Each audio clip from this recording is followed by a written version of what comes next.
Run.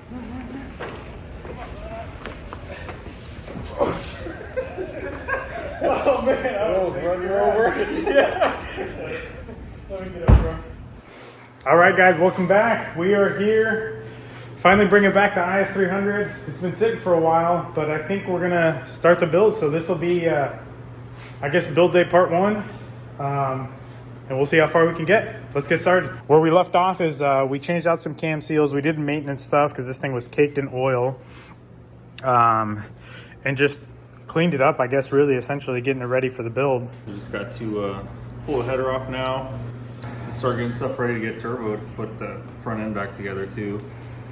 Yeah. But yeah, we'll get started. Yep. All right, guys, so we put everything back together off camera since that was kind of pointless for us to record, but we did get the stock header off, the stock exhaust manifold. It's a little different, obviously, because this is an automatic, so there's a few extra lines through here. We're gonna try to keep the ABS this time rather than moving it over here, which is where we relocated initially. The way this manifold is set up, we should have plenty of room for all this here, which is gonna be easier for you guys too. So there's the old one. Unfortunately, previous owner punched out the cats, so we can't get any cash for this one. But Matt's grabbing the manifold right now. We're gonna test fit it. Ooh, she's getting rusty. Yep.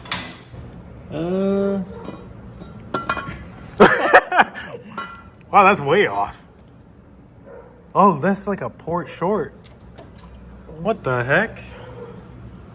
It's got like 1J style ports instead of the round ports like a 2J.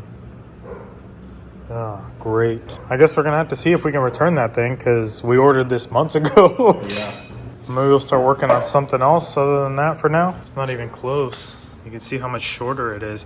And this is, according to the listing, it was for an IS300. So that's wrong. All right, well, the rest of the stuff luckily is universal, so we'll be able to keep moving forward on other stuff.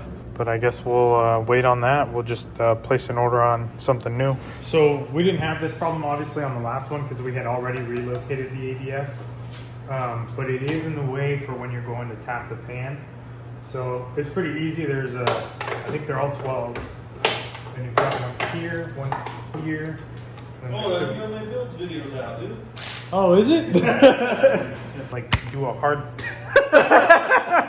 What the heck? It died? She died on you? Oh man. Yeah, she's dead. All right. So I'm gonna remove the ABS. Just move it out of the way. So Matt's trying to get in here to tap the pan, and unfortunately, it is in the way. We didn't have this issue on the previous one since we had already relocated it over here.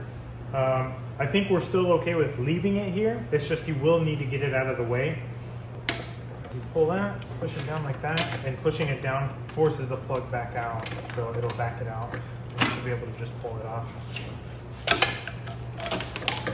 So if you leave this in here, you may need two people to do this.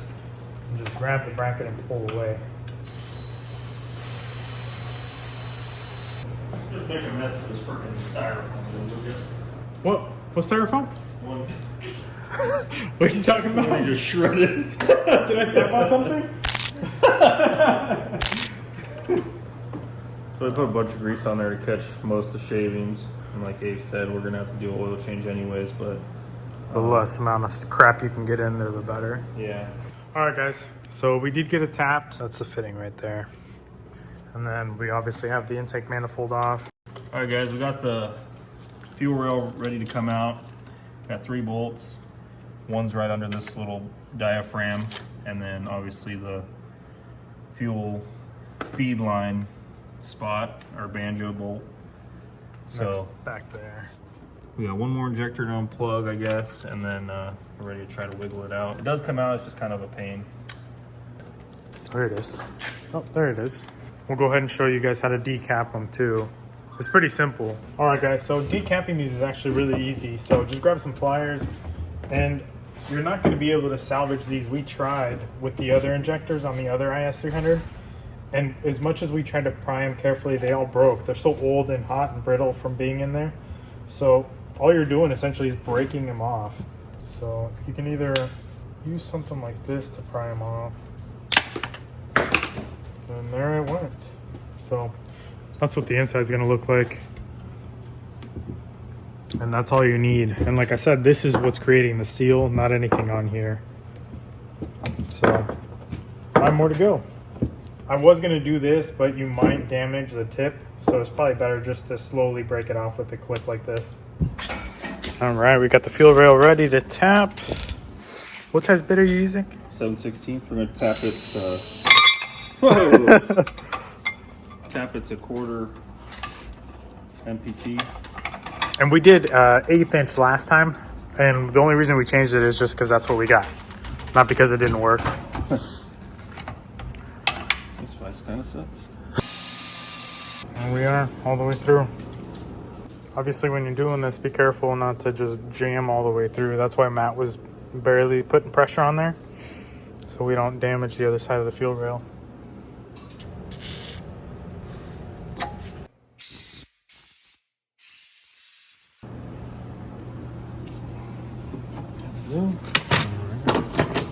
There you go, there's your return. All right guys, so with the fuel rail tapped and ready to go, we're gonna throw it back together and start throwing all the intake stuff back together. Yeah, so I'm just wiping down the injectors because they're all greasy.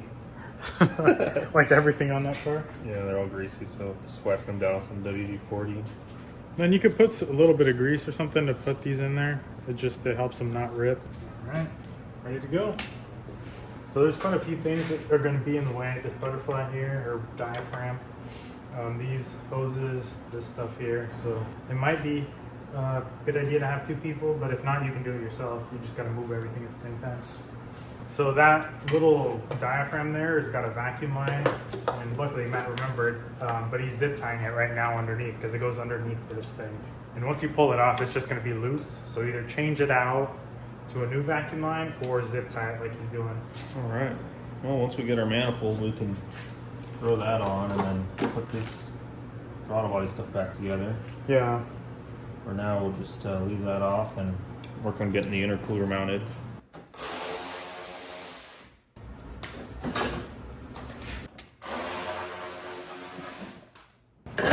There, your wiring done over there. For those of you who haven't watched our other video, we got tiny intercooler piping because we want this thing to boost real quick. So this is 2 inch? I think so. So it's tiny. We went 3 inch last time, so we're hoping that'll cool up a lot quicker with. It went 2.5 last time. Oh yeah, you're right, 2.5. Yeah. Intercooler is about the same size, just obviously smaller inlet to the pipe. And this time, so last time when I drilled the holes, I drilled them too far forward, and we had to cut quite a bit of that bumper off. So I think this time we'll make sure to get as far back as we can, and that way we don't have to cut as much of the bumper off.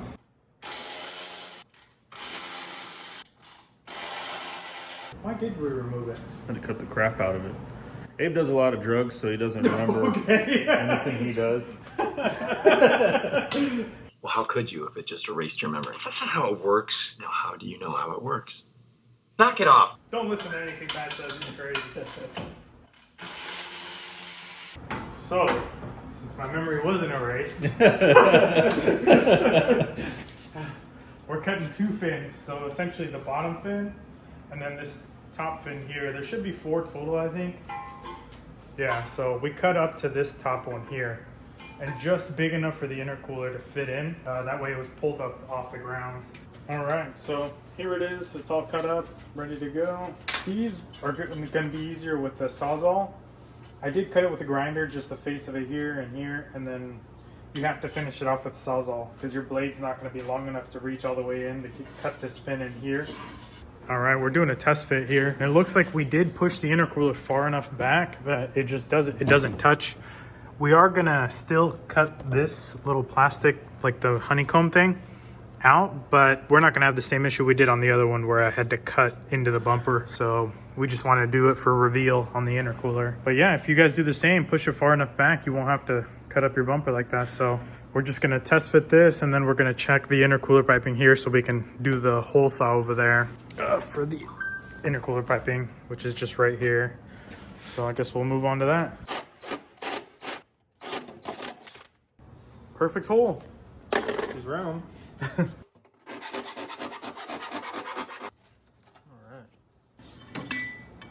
Put her right here.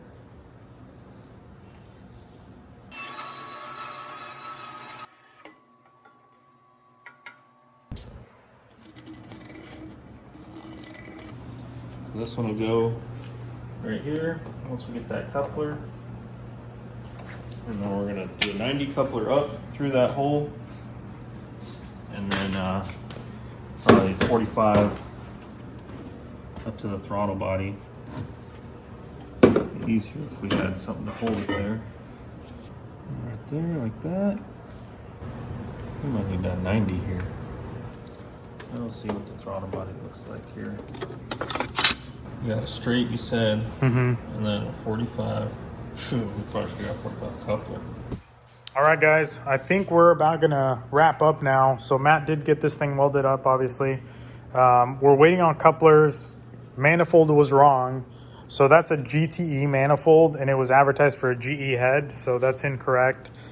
So we are gonna go back to a tubular manifold, which is what we used originally. Yeah, we couldn't find a cast iron log manifold for the GE head, so yep, stuck with the other one we used, so nothing different there. Yeah, which it'll work, it's fine. You have to cut some studs, and it's just kind of messy how big it is. We really wanted to simplify all this, but we can't, so we're going back to that.